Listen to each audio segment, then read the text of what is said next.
$5,000 in just flat work. And yeah, I'm gonna probably have to get a truck at a minimum. I think a truck can hold 380-pound bags or so.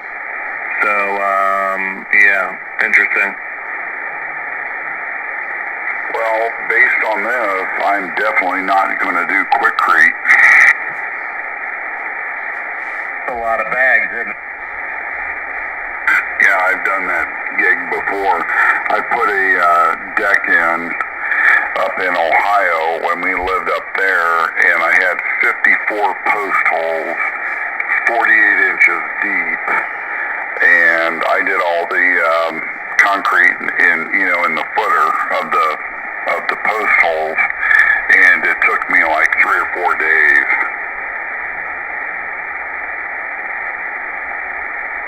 Yeah, it took me like a half a day to dig my hole, and another half a day to throw my rebar, and then ordered the concrete. A week later, they came and poured it. And it took several hours to finish it. I gotta let it get hard, at the top. But the finish turned out okay. That's it. I waited like 3 weeks before I put a tower on the base and build it up myself. About 3 weeks later. Yeah, copy that.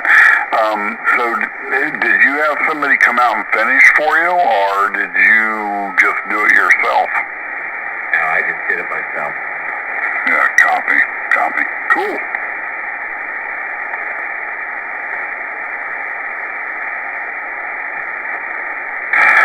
So did you buy a base, or how did you do that?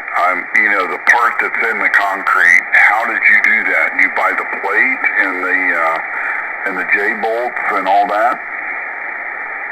Yeah, I actually had bought, I've been scrounging up parts for my Ron 25 for 5 years. I have actually had that about a year after I moved into this house, and I just put off putting it up. And so I've been collecting parts for it and tower sections and whatnot. And then after the storm last year, I said, you know what, something has to change here. So that's what kind of motivated me to get it up. But yeah, it's a standard Ron 25 base. It's made for Ron 25. And you got the tilt base, right? That's correct. And you bought it new? Brand new. Copy. Cool. Yeah, I think that's probably what I'm going to do. And then when it gets sporty, I'll just either lower it or guy it. I did modify my base a little bit. I made sure that it's got drain holes in it on the pegs, that come up, that your first tower section sets in. But I increased the size of those just a touch. I wanted to make sure I had the proper drainage. I didn't want water. And I'm up off the deck of the concrete about a half an inch with my plate, so that I'm not holding any water anywhere. Cool, yeah. So let me ask you a question. How did you true that? Did you just level it? Did you just use like a 36-inch level, or how did you do that? You can level just the plate by itself. Exactly. So I left my. So if you were to look at my concrete, you'll see that it lays just a touch on one side, so that the water will roll off into the grass and not towards my house. And then the plate actually has a set of bolts for the bottom and the top. So I just took my 2-foot level across the 3 pegs on the top and leveled it there. And then I actually set a tower section and re-leveled it one more time with the tower section on it. Just hitting each nut so it was perfectly level, and then cranked it down with my impact air tool. Copy that. Pretty cool, man. Pretty cool. You got my juices flowing now. Here's a good thing to do too is to, when you pour the pad, also bury, like a 2-inch to 3-inch wide PVC so that you can run all your cables up into the mast.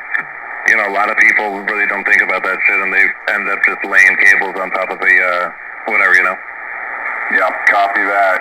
Yeah, I've seen some videos, and these guys are pouring these huge pads. I mean, like, really big. And I'm like, and I know Ron or Roan, or however the heck you say it, they recommend, like for a 25G, they recommend, 4 feet, 8 inches cubed?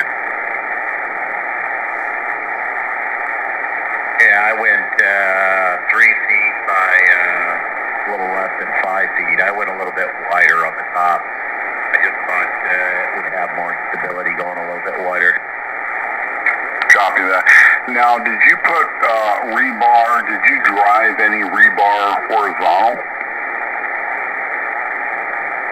Yeah, so I've got every foot 1 foot square. So it's got like every 1 foot square in the center of that rebar. And then I use the, what do they call it, mesh concrete. So it actually has like, the concrete itself has like fiberglass poured into it. So it's pretty strong stuff, I think. Yeah, copy that. Cool. Well, I think I've got a game plan here.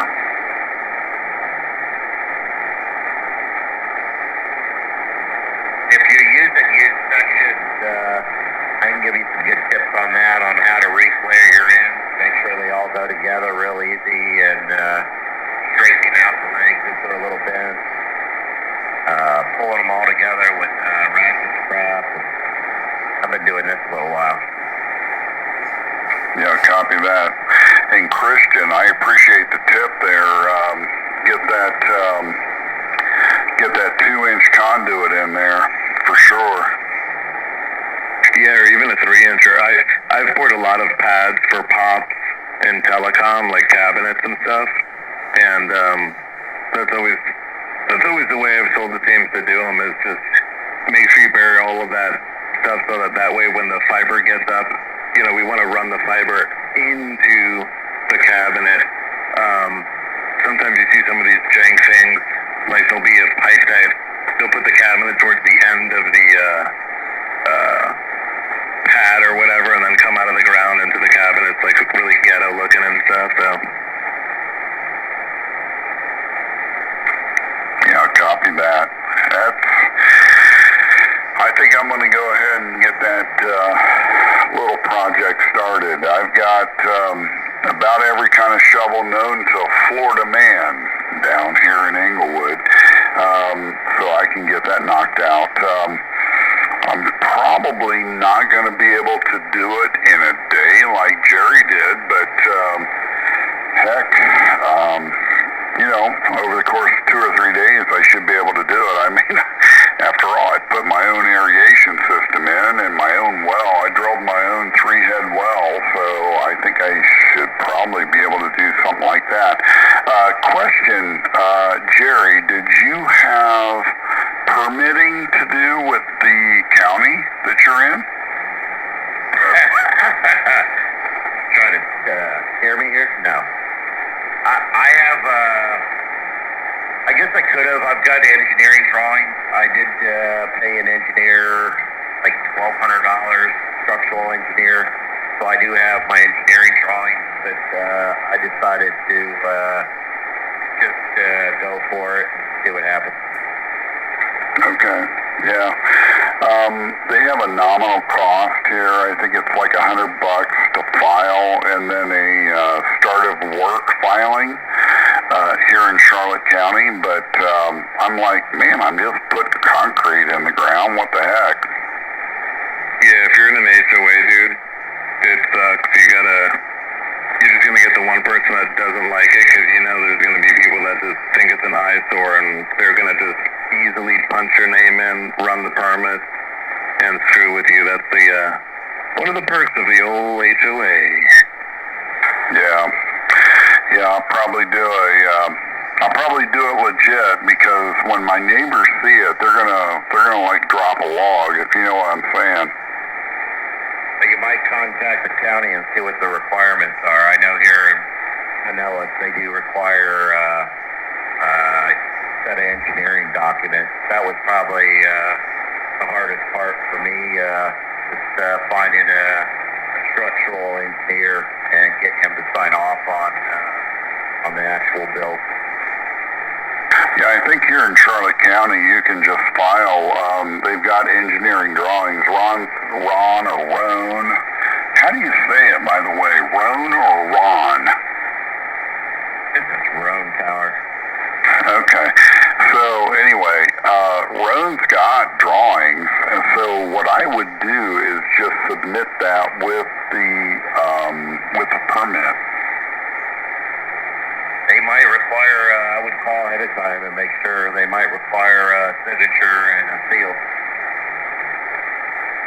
That's fine. I can drive it right down to them. Not a problem. I think he means from an engineer. So you're a structural engineer, John? I'm a mechanical engineer, and I don't think, because I don't have a contractor's license, I probably wouldn't be able to sign off on anything, but I think if they saw the drawing and it was attached, the Roan drawings are actually really complete. I was very impressed. If I attach that, I don't think there'd be a problem with getting it issued. Just sign the bottom. That's it. What the hell difference are they gonna know? And then just play the stupid nice guy route. Like, oh yeah, I just signed the bottom because I'm an engineer, right? Yeah, I mean, I was an engineer at Honda, so not a problem, right? I was fortunate. I found a guy who was in northern Florida that actually knew what he was doing, and I actually built my rebar to his specifications. So that actually helped me because I wasn't sure what I was going to do there. Yeah, and I've got some neighbors, if I needed to, I got a guy, quote unquote, I've got a guy.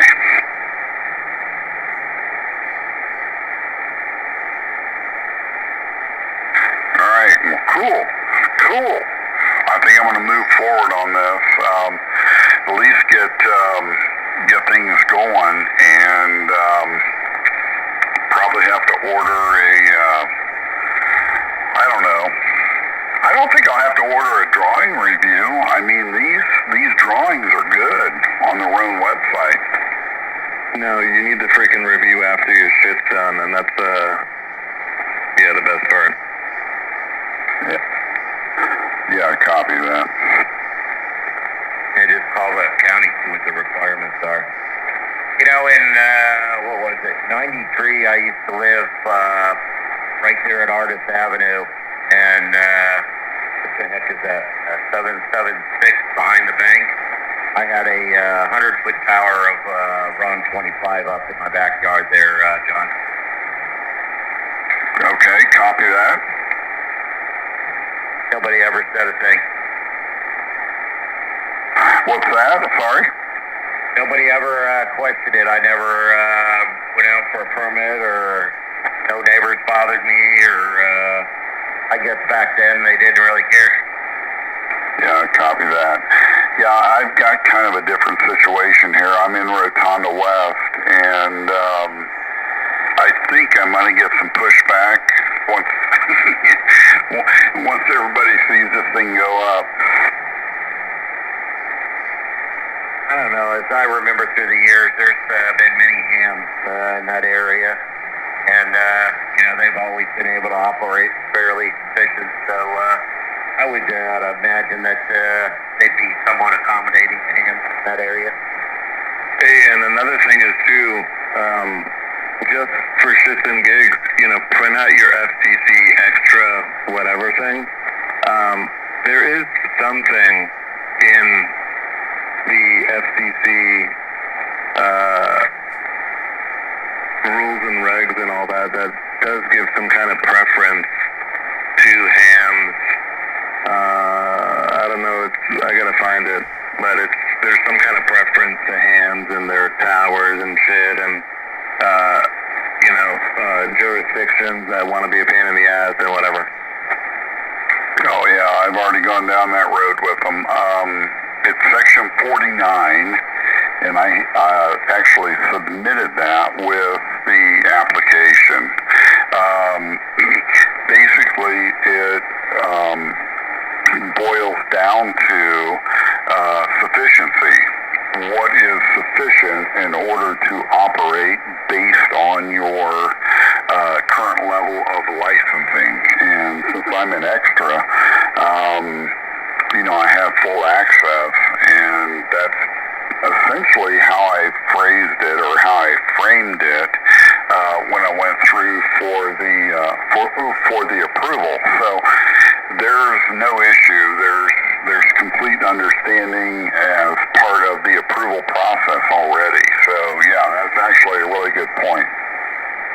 Yeah, that's what I tell them is, I need to hit New Zealand on 40 any time of day. It's urgent. It's a pressing matter. And I also need to, hit these 2-meter repeaters at 150 miles. Yep. And I put that right in the center of the PowerPoint, section 49. So I think a lot of the approval was based on that. You can't prohibit somebody from operating and from access. And when they looked at that, they were like, okay, not a problem. In fact, they didn't even call me for a video conference or anything. They just approved it. Well, I think it's because they're ignorant. You know what I mean? I think when all they have to do is look up, ham license, okay, technician, okay, general, okay, extra. Oh, wow, this guy's an extra. Oh, okay, cool. I know nothing about this, so he knows more than me. Okay, good. Hopefully. The thing is, they approved it. I've got the signature, I've got the seal, I've got the stamp, I've got everything I need in order to move forward, so that's good. Just get the radio now. Alright, I gotta step out for about 2 minutes. I'll be back.